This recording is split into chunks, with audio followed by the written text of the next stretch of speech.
အားလုံးပဲမင်္ဂလာပါ77 Sport ကနေပြန်လည်ကြိုဆိုလိုက်ပါတယ်ဒီနေ့မှာတော့ Arsenal အတွက် Isak လား Vida Rocker လားဆိုတဲ့ topic နဲ့ပတ်သက်ပြီးတော့ဆွေးနွေးသွားမှာပါအဲ့တော့ဒါ Arsenal အတွက်ဆိုလို့ရှိရင်တော့ကျွန်တော်တို့အသွေးမမားစီပို့ပဲကျွန်တော်တို့ပြောရမှာပေါ့နော်ဘာဖြစ်လို့လဲဆိုတော့ Vida Rocker ဆိုကျွန်တော် personally အရဘယ်လို့မှအဲ့လိုမျိုး impress တော့တိတ်တော့မဖြစ်ဘူးပြီးတော့ Arsenal အတွက်လည်းအရင်ကောင်းမယ်လို့တော့ကျွန်တော်မထင်ဘူးဒါကတော့ကျွန်တော် personal အမြင်ဒါပေမဲ့ statistics တွေအရပြောမယ်ဆိုလို့ရှိရင် Vida Rocker စီ number 9 striker စစ်ဖြစ်တယ်အဲ့တော့ number 9 striker စစ်ဒီပါလဲဆိုတော့စစ်လို့ပြောလိုက်တဲ့အချိန်မှာကျွန်တော်တို့ကဘာကိုထည့်တွက်လာမလဲဆိုလို့ရှိရင်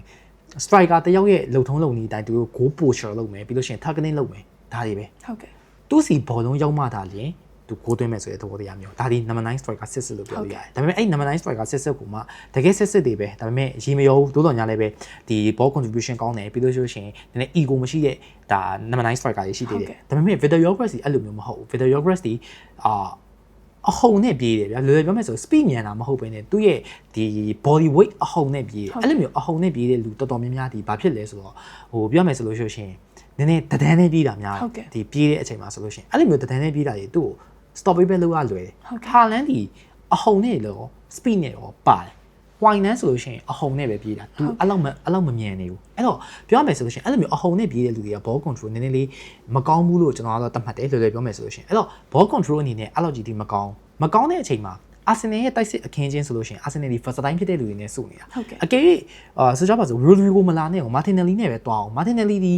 သူ့ဖန်တီးပေးနိုင်မယ်လို့ဆိုတာမျိုးမဟုတ်စာကဖန်တီးပေးနိုင်ရင်တော့ဖန်တီးပေးနိုင်နေမယ်ဒါပေမဲ့တချမ်းကနေပဲဒါလေး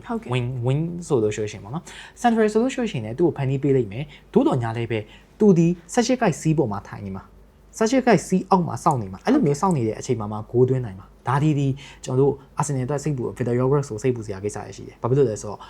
Arsenal 18ကိုက်စီးကိုမပို့ပေးနိုင်တဲ့ပွဲတွေအများကြီးရှိတယ်ပြောချင်တဲ့သဘောလေးပါလဲဆိုတော့ကန်ဟာဗတ်အချင်းချင်းအခွင့်အရေးတွေရနေတယ်ဒိုးတော်ညာလည်းပဲဂိုးမသွင်းနိုင်ဘူးဆိုတဲ့အပိုင်းဟိုကကျွန်တော်မြင်ကြတာဒါပေမဲ့တကယ်နဲ့ကန်ဟာဗတ်ဘောလုံးမရတဲ့အချိန်လေးလည်းအများကြီးရှိခဲ့သေးတယ်အဲ့ဒီအချိန်ကြာလို့ရှိရင်ကန်ဟာဗတ်နဲ့ Vida Rocker ဘယ်သူပိုအသုံးချမလဲဆိုရင်ကျွန်တော်တို့ကန်ဟာဗတ်ပဲပို့ပြီးတော့အသုံးချအောင်မယ်လို့ထင်တယ်ဘာဖြစ်လို့လဲဆိုတော့ကန်ဟာဗတ်ဒီ 8.5 row ထိဆင်းတယ်မဟုတ်လို့ရှိရင်ကွင်းလယ်အထိဆင်းပြီးတော့ဘောလုံးယူနိုင်တယ်ပြီးလို့ရှိရင်win တွေကိုဒါ ball distribution ပြန်လုပ်နိုင်တယ် goal ဖန်တီးပေးနိုင်တယ်ပေါ့နော်ဒီလိုမျိုးပုံစံမျိုးတွေလုပ်နိုင်တယ်အဲ့တော့ကျွန်တော်တို့ Isak ဆိုလို့ရှိရင်တော့ဒါ Arsenal အတွက်အတိုင်းထက်အလွန်ပဲလို့တော့ပြောလို့ရတယ်ဘာဖြစ်လို့ဆိုတော့ Isak ဒီကန်ဟာဗတ်လောက်အနောက်ကိုပြန်မဆင်းနိုင်ဘူးဆိုရင်တော့မှတခုရှိတာဒီပါလဲဆိုတော့အနေထားတစ်ခုလောက်တော့ဆင်းနိုင်တယ်ပြီးလို့ရှိရင် Isak ဖန်တီးပေးလိုက်တဲ့အလုံးတွေက Newcastle မှာအများကြီးရှိတယ်ပြောချင်တဲ့သဘောဒီပါလဲဆိုတော့ Isak ဒီသူကိုယ်တိုင်တွင်းတယ်ဒါ striker ego တော့ရှိတယ်သူကိုယ်တိုင်တွင်းတယ်ဆိုတော့ညာလည်းပဲမဖြစ်နိုင်တဲ့အလုံးတွေကိုတော့သူကိုယ်တိုင်တွင်းနေတဲ့ပုံစံမျိုးမဟုတ်ဘူးပြီးတော့ Isak ရဲ့ body structure အရာအဟုန်နဲ့ပြေးတာမဟုတ်ဘူးသူ speed နဲ့ပြေးတာဖြစ်တဲ့အတွက်ကြောင့်မလို့လွတ်သွားလို့ရှိရင်ဟိုဘယ်လိုပြောမလဲ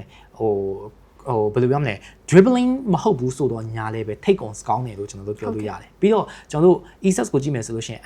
Anthony Gordon တို့ပြီးလို့ရှိရင် Harvey Barnes တို့ နဲ့တွဲချိတ်ပုံအရာဆိုလို့ရှိရင် Martinelli နဲ့ Saka နဲ့ဘာမှတိတ်မချဘူး Anthony Gordon တို့ကအဲ့တော့ Isak တော့လည်းအရင်စိတ်ပူနေစရာမရှိဘူးပြီးတော့ Premier League နဲ့လည်းအသားကျပြီးသားကစားသမားတစ်ယောက်ဖြစ်တယ်တစ်ဖက်ကနေပြီးတော့လည်းကျွန်တော်တို့ဒါပြောမယ်ဆိုလို့ရှိရင် Vida Rocker က Portuguese League မှာခြေစွမ်းပြနေတယ်လို့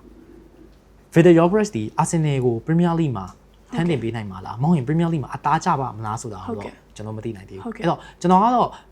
တန်း80ဘယ်ပေးမယ် Vida Rocker ကိုခေါ်မလားတန်း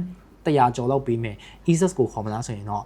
အခုက Arsenal ဒီ champion ဖြစ်ချင်နေတဲ့အနေအထားဖြစ်တယ်ဟိုဘယ်လိုပြောမလဲနံပါတ်1ဖြစ်ကိုဖြစ်ရမှာဖြစ်တဲ့အနေအထားဖြစ်တဲ့အတွက်ကြောင့်မလို့ကျွန်တော်ကတော့ Isak ကိုပဲပို့ပြီးတော့သဘောကျရပါလေဟုတ်ကဲ့ပါဆိုတော့အခုဆိုလို့ရှင်တော့ Arsenal အတွက် Isak လား Vida Rocker လားဆိုတဲ့ topic နဲ့ပတ်သက်ပြီးတော့ဆွေးနွေးခဲ့တာပါကြည့်ရှုခဲ့တဲ့အတွက်ကျေးဇူးတင်ပါတယ်